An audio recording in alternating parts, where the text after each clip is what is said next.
Mark Twain once quipped, "Whiskey is for drinking, water is for fighting." And we're talking with someone who wants to keep Southern Nevada from getting more water. Welcome to Nevada Politics Today. I'm your host, Victor Jakes. Kyle Roerink is the executive director of the Great Basin Water Network.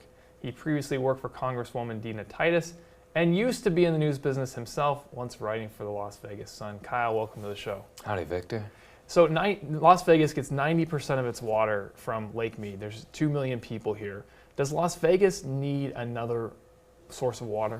Well, in the intro, I want to say it's not that I don't want Southern Nevada to get more water. I just think that Southern Nevada should do it legally. They shouldn't steal water from Eastern Nevada and decimate the face of Eastern Nevada as we know it, along with a national park, national wildlife refuges, and the heritage of our ranching and farming culture and businesses and families in Eastern Nevada. So I understand it's tough. The need for Eastern Nevada, right? But I just want to, there's 2 million people here. If something goes wrong with the Colorado River, and we're talking about the state economy being decimated, I mean, literally millions of people being displaced, does Southern Nevada need another source of water? I think what Southern Nevada needs to do, and the Southern Nevada Water Authority has committed to this, is continuing to implement conservation practices. I think the big question that Southern Nevadans need to be asking themselves is, do they need grass, in their front yards and backyards right now? Because one thing that Southern Nevada has done really well and is continuing to do is to plan for worst case scenarios and store and bank water and increase efficiency in a variety of capacities. And I know that's only going to continue. So I think the question is, do we need to run out and get more water right now? That's not the question right now. The question is, how do we conserve the resources that we do have to ensure our water future and security in this state? So the Southern Nevada Water Authority, they do a 50-year plan. Part of that, as you said, is conservation, which they've done a pretty incredible job at. And they also want to take, as you said, water from Eastern Nevada. State engineer Jason King, former state engineer, approved 84,000 acre feet. And just so people know, an acre foot is about two average homes can use 1 acre foot per year. That's right. And you guys have said that's too much. So how much? Well, how much it's a little more complicated than that, because he denied permits that the Southern Nevada Water Authority has applied for. I mean, this has been a 30-year battle. Right. We are in year 30. This has been going on almost as long as I've been alive. But what he did was he denied those permits for the water, but then he approved monitoring, management, and mitigation programs, which now that we're challenging. So I mean, part of your concern is that if you take 84,000 acre feet, you'll turn Eastern Nevada into a dust bowl. You'll devastate the ranchers, the existing water rights holders. Is there an amount of water that could be taken that you guys would say, okay, it's not our favorite, but it's not going to have all these detrimental effects? Well, I mean that has never been proposed to us. What has been proposed is the taking of billions and billions and billions of gallons of water from Eastern Nevada that would, as the BLM said in an EIS back in 2011, 305 springs, 112 miles of streams, 8,000 acres of wetlands, and 200,000 acres of shrubland habitat, which would lead to a lot of problems for wildlife, but a lot of problems for human life out there. And so, again, there hasn't been a proposal for anything like that, because what we also have to talk about, though, right? but would that be feasible? Would that be feasible for for Southern Nevada ratepayers?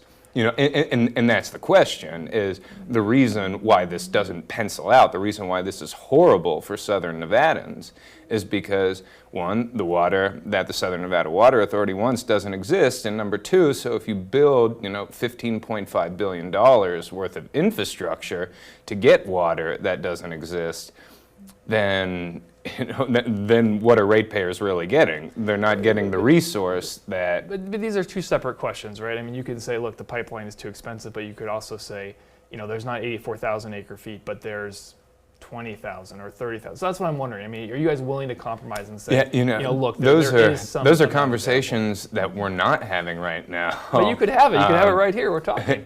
It could. I mean, what we want is for the Southern Nevada Water Authority to pull this plan completely and be done with it. You talked about the people in eastern Nevada. There's about 15,000 people in White Pine and Lincoln counties where this water would be coming from.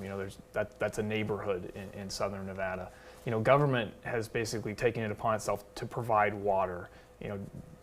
Don't they have the right under eminent domain to take that water from eastern Nevada to serve the greater good? Well, I mean, there's a set of laws, both in NRS 533 and NRS 534, that governs how we appropriate water, and the means, the Southern Nevada Water Authority isn't coming in and saying, we're taking this from eminent domain. Back in 1989 and again in the mid-2000s, they applied for what some would say is unappropriated water. Now, all that water that was unappropriated, whether it actually, whether it just exists on paper or is wet water, is a part of this debate. I want to talk about desalinization because that's the alternative that you guys have proposed to say, look, go to California, go to Mexico, invest in desalinization plants, which is taking ocean water and removing the salt and then basically giving Nevada the credit for the water that California doesn't have to take out of the Colorado.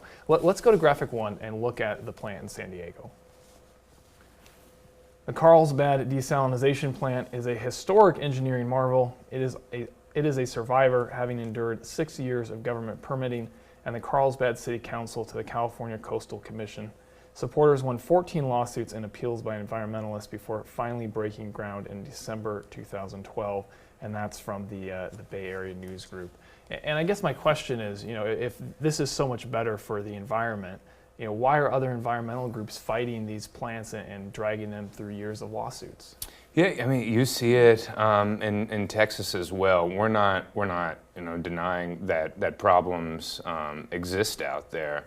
But what we are saying is that there are better alternatives. Right now, there is a bill sponsored by Assemblywoman Sarah Peters to study this. The Southern Nevada Water Authority, at its last board meeting, approved funds to partake in a kind of western-wide study with other Colorado River water users. So I think what we do know is that it's only going to get better. Does it ever frustrate you to say, the environmental groups who are suing to stop these desalination plants, which to you seems like the solution? Do you ever get frustrated and be like, hey guys, this is better than the alternative? I think I'm glad that the state of Nevada is taking a hard look at this, from a lot of different angles. I wish it were easier, and I wish that the Southern Nevada Water Authority didn't have a $15.5 billion 300-mile pipeline proposal, but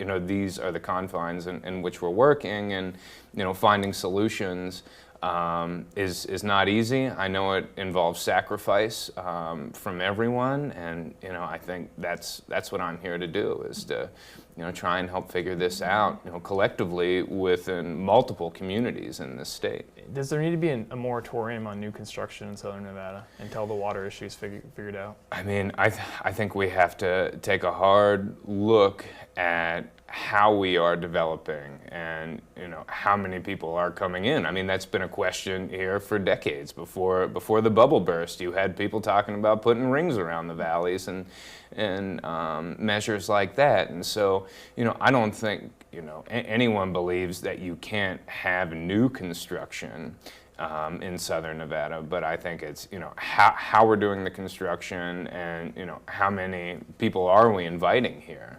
To deny someone the ability to come and live here, that's difficult. But. Governor Sisolak, new governor, was on the Clark County Commission, was very vocal and active in attracting jobs to Southern Nevada, where there is the water shortage. What does he do on this issue? What do you see in the next 4 months? You know, he also was very vocal in opposing the pipeline, and you know, as a former member of the Southern Nevada Water Authority's board, you know, I think he understands the delicate balance. You don't think that was just a political play? No, I don't, and he has repeated himself many times, and I think he knows that there are better things to spend money on. You know, the First Lady, the new First Lady, she helped do the study that you know, gets us to that $15.5 billion, and I think when you look at the cost of desalination and enhanced conservation, it still comes in as less than the pipeline, and you're not destroying Eastern Nevada in doing so. And we're going to have to leave it there. Kyle, thanks so much for joining us. Thank you so much, Victor. And thank you for watching. Remember, if it involves Nevada politics, we're talking about it right here on Nevada Politics Today. I'll see you next week.